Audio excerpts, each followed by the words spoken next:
ठीक है। विपिन जी बहुत देर से मुस्कुरा रहे हैं। सर देखिए, पॉलिटिकल लोगों से बात करेंगे तो उसमें पॉलिटिक्स थोड़ा बहुत आ ही जाता है। इसमें सरकार की नीयत, मुझे लगता है जो बात कही जा रही है, सरकार की नीयत से ज्यादा बात इस चीज को लेकर है कि आप काम से ज्यादा ब्रांडिंग पे ज्यादा जा रहे हैं और काम से ज्यादा उसकी पब्लिसिटी पे ज्यादा जा रहे हैं। एक सामान्य प्रक्रिया के तौर पर होती है तो लोग इसको बहुत लाइट नोट पे लेते, इतनी राजनीति नहीं होती।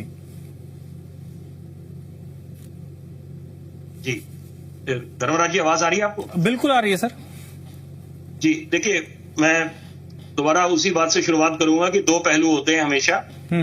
हम जब विचार रखते हैं तो अगर मैं इसका एक सकारात्मक पहलू लूं तो सकारात्मक पहलू यही है कि एक शुरुआत हुई है और आशावादी होना पड़ेगा, क्योंकि अगर एक नींव रखी गई है और आज औपचारिक तरीके से एक फ्लाइट शुरू हुई है और यहाँ पर अभी आने वाले वक्त में और यहाँ पर इधर विकास होगा और ऐसी उम्मीद लगाई जा रही है कि रोजगार मिलेंगे, तो ये अच्छी बात है, बड़ी अच्छी बात है। लेकिन साथ साथ अगर हम इसका दूसरा पहलू देखें, यहाँ पर कई पहलुओं पे ध्यान केंद्रित होना चाहिए, क्योंकि जब हम चर्चा करते हैं तो पुरानी बातों को भी चर्चा में शामिल करना चाहिए। मालवीय नगर अभी जो घटना हुई है, बड़ी दिल दहलाने वाली घटना हुई है।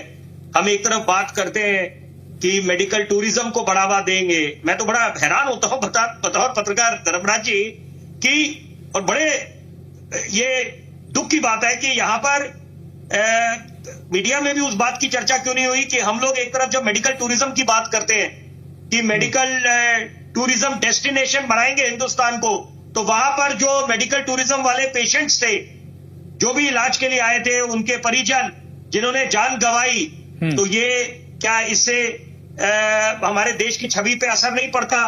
तो और यही बात है कि यहाँ पर जो पर्यटक आते हैं तो उनकी भी सुरक्षा मुहैया करानी है, वहां भी ध्यान केंद्रित होना चाहिए। खासतौर पे जो महिला पर्यटक आते हैं, चाहे ताजमहल जाएं, जहां पर भी, ये तो एक बात हो गई। लेकिन यहाँ पर जरूरी बात जो मैं जिसका बड़े संक्षेप में जिक्र करना चाहूंगा, मैं भी वही लिख रहा था जब बाकी प्रवक्ता बात कर रहे थे। देखिए, हम लोग बात करते हैं, अगर अच्छी बात लें कि हम मैन्युफैक्चरिंग हब बनाएंगे हिंदुस्तान को, और आलोचना करना सबसे आसान होता है कि आप आलोचना के लिए सारे आप चश्मा निकालें और सारे पॉइंट्स लिखना शुरू कर दें और गिन गिन के बताएं। तो मैं बड़े विनम्र पूर्वक बोलना चाहूंगा, अभी आसिफ साहब बैठे थे, मेरे अच्छे मित्र हैं, मैं बड़ा सम्मान करता हूं इनका। तो जनाब, ये भी आप बात कर रहे थे, ये खराब हुआ, ये खराब हुआ। मैं संक्षेप में सिर्फ ये बोलूंगा, glass half empty is half full also. तो हमारी सोच पे, नजरिए पे सब कुछ निर्भर करता है। गरीबी हटाओ, किसकी सरकार ने दिया था ये नारा, किस नेता ने दिया था, क्या गरीबी हट गई? तो ये बातें बोलना बड़ा आसान है। उसी तरह से हम लोग बात करते थे शिक्षा मॉडल की, अव्वल दर्जे का स्वास्थ्य मॉडल बन गया, कोरोना में कहां उपचार हुआ, कितना फायदा हुआ। तो ये बातें देखिए, आप आलोचना कर रहे हैं विपक्ष, मैं उनके साथ खड़ा हूं बिल्कुल, कि यहां पर आपको ये मद्देनजर रखना पड़ेगा कि जो पहले एयरपोर्ट बने फिर क्या परिणाम निकले, उसकी भरपाई कौन करेगा। लेकिन यहाँ पर साथ साथ पहलू ये भी है कि यहाँ पर आपने ऑल्टरनेट सिस्टम बनाना है, जैसे हम ऑल्टरनेट पेमेंट सिस्टम है यूपीआई का, उससे निश्चित बात है कि आज हर एक आप मोबाइल वॉलेट्स हैं, आप लोग बिल्कुल सुविधा हो गई है, कन्वीनियंट तरीका हो गया है पेमेंट का। नहीं तो पहले हम जाते थे, चाहे ऑटो में बैठे हैं कहीं, ठीक है सर, समय